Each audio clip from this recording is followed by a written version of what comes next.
Good morning, students. Myself Sukhdeep Kaur from Harvard Convent School.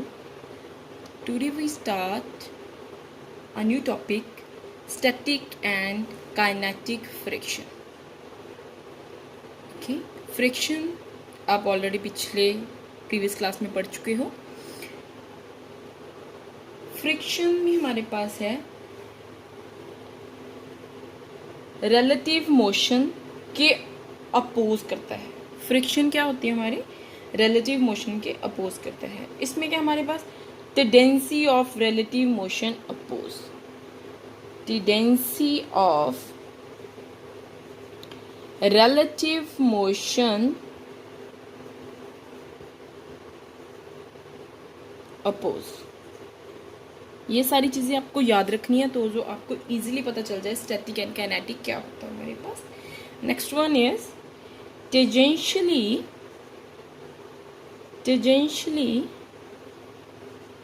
along the contact. Suppose कि हमारे पास ये a body है, ठीक है. यहाँ पे हमारे पास है ब्लॉक है, हमारे पास ए ब्लॉक बी ब्लॉक, इन दोनों का अपना अपना मास है, ठीक है. अब जब हम ए को इस साइड फोर्स लगेगा इस पे तो क्या होगा, ए को आगे की तरफ जब हम मूव करना स्टार्ट करेंगे तो बी जो है इसका फ्रिक्शन क्या लगेगा, पीछे की तरफ, ठीक है. मतलब कि F B A, F A B. आपने न्यूटन थर्ड लॉ तो पढ़ा ही है, ठीक है. न्यूटन थर्ड लॉ में हमारे पास क्या होता है, exist in pair. Every action has equal and opposite reaction. Okay, पहले देखते हैं स्टैटिक और काइनेटिक में हमारे पास क्या होता है. स्टैटिक फ्रिक्शन और काइनेटिक फ्रिक्शन. स्टैटिक में हमारे पास क्या है, static friction,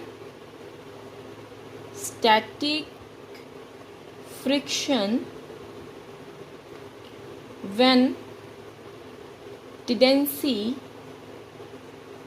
of relative motion is there. Suppose कि मैंने एक टेबल को धक्का लगाने की कोशिश की और उसके पीछे भी की तरफ भी उसका रिएक्शन होगा. अगर थोड़ा मैं फोर्स लगाती हूँ तो क्या वो पीछे की तरफ मूव नहीं करेगा. क्यों? क्योंकि आगे की तरफ नहीं मूव करेगा, क्योंकि थोड़ा फोर्स लगाने पे उस पर कोई फर्क नहीं पड़ेगा, क्योंकि according to Newton third law क्या होगा, उस पर रिएक्शन भी लगेगा, ठीक है. नेक्स्ट है हमारे पास काइनेटिक फ्रिक्शन में हमारे पास क्या है कि रिलेटिव मोशन इज देयर. यहाँ पे रियलिटी है कि मोशन होगा. Static and kinetic. स्टैटिक में हमारे पास बॉडी रेस्ट में है, काइनेटिक में हमारे पास क्या है, in motion. Okay, firstly we start with kinetic friction.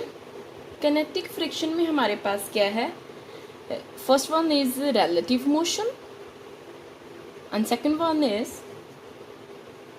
Second क्या है ये, constant. F k equal to हमारे पास क्या है, कांस्टेंट, ठीक है. थर्ड हमारे पास क्या है कि F k equal to directly proportional what, N. N हमारे पास क्या है, नॉर्मल रिएक्शन. और ये डायरेक्टली प्रोपोर्शनल हम हटा के हम एक कांस्टेंट लगाते हैं, वो क्या है हमारे पास, म्यू के. वो हमारे पास क्या है, constant coefficient of kinetic friction. और ये डायरेक्टली प्रोपोर्शनल हटा के हम एक कांस्टेंट लगाएंगे, वो हमारे पास क्या है, म्यू के इंटू कैपिटल एन. एन हमारे पास क्या है, नॉर्मल रिएक्शन. एंड फोर्थ हमारे पास क्या, ये सारे पॉइंट्स होने ही चाहिए उसमें काइनेटिक फ्रिक्शन के लिए, ठीक है. ये सारी चीजें ओबे करेगी वो. फोर्थ हमारे पास क्या है, उसकी डायरेक्शन. डायरेक्शन में हमारे पास क्या है, अपोजेस relative motion. ठीक है, ये 4 पॉइंट्स है हमारे पास। सिर्फ हम कैनेटिक फ्रिक्शन की बात कर रहे हैं। कैनेटिक फ्रिक्शन में हमारे पास क्या है, first one is relative motion, second one is constant. Constant क्या है कि एफ के हमारे पास क्या है इसमें कांस्टेंट। एफ के डायरेक्टली प्रोपोर्शनल किसके है, एन के। एन हमारे पास क्या है, नॉर्मल रिएक्शन। और ये डायरेक्टली प्रोपोर्शनल हटा के हम कोई कांस्टेंट लगाते हैं, वो कांस्टेंट हमारे पास है म्यू के। ठीक है, म्यू के हमारे पास क्या है, कांस्टेंट कोफिशिएंट ऑफ के एफ। ठीक है, कैनेटिक फ्रिक्शन का। और इसमें हमारे पास एक डायरेक्शन है, फोर्थ पॉइंट जो है, अपोजेस किसके अपोज होगा, वो रिलेटिव मोशन के। Now we start some numericals related with kinetic friction. Now first numerical है हमारे पास, यहाँ पे सरफेस पे हमारे पास कोई बॉडी है, उसका वेट है 6 kg। ठीक है, ये कोई ब्लॉक है, इसका वेट हमारे पास 6 kg है। और यहाँ पे फोर्स लग रही है N20 न्यूटन। ये हमारे पास है, सरफेस पे कोई चीज़ पड़ी है। और म्यू के कांस्टेंट है, तो उसकी वैल्यू हमारे पास है 0.2। ठीक है, इसमें फाइंड आपने क्या करना है कि find friction force. Second one is a of 6 kg। इसका एक्सेलरेशन निकालना है, इसका ब्लॉक का। ठीक है, एफ के क्या होता है हमारे पास formula, F k equal to mu के इंटू कैपिटल एन। ठीक है, एन हमारे पास है 6 और म्यू के हमारे पास है 0.2। And put this values in this equation, 0.2 multiply 6 multiply with g, ये। ठीक है, और ये जी की वैल्यू हमारे पास है 10। 2/10 मल्टीप्लाई विद 6 मल्टीप्लाई विद 10, ये कैंसिल हो गया, तो क्या आ गया 12 न्यूटन हमारे पास इसका आंसर है। ओके, नाउ सेकंड क्वेश्चन हमारे पास है सेम। हमारे पास कोई ब्लॉक है, उसका है 4 kg और यहाँ पे वो एंगल बना रहा है 45 डिग्री का। ठीक है, और म्यू के की वैल्यू यहाँ पे उसने दी है 0.3। मतलब म्यू के की वैल्यू सेम नहीं रहेगी हर जगह पे, सिचुएशन के अकॉर्डिंग वो डिफरेंट आपको न्यूमेरिकल्स में ऑलरेडी दी होगी, बट वो कांस्टेंट है तो ऑलरेडी डेफिनेटली आपको दी होगी। म्यू की वैल्यू हमारे पास है 0.3, उसके साथ वो एंगल बना रहा है 45। ठीक है, और यहाँ पे वैल्यू है इसकी 1/√2।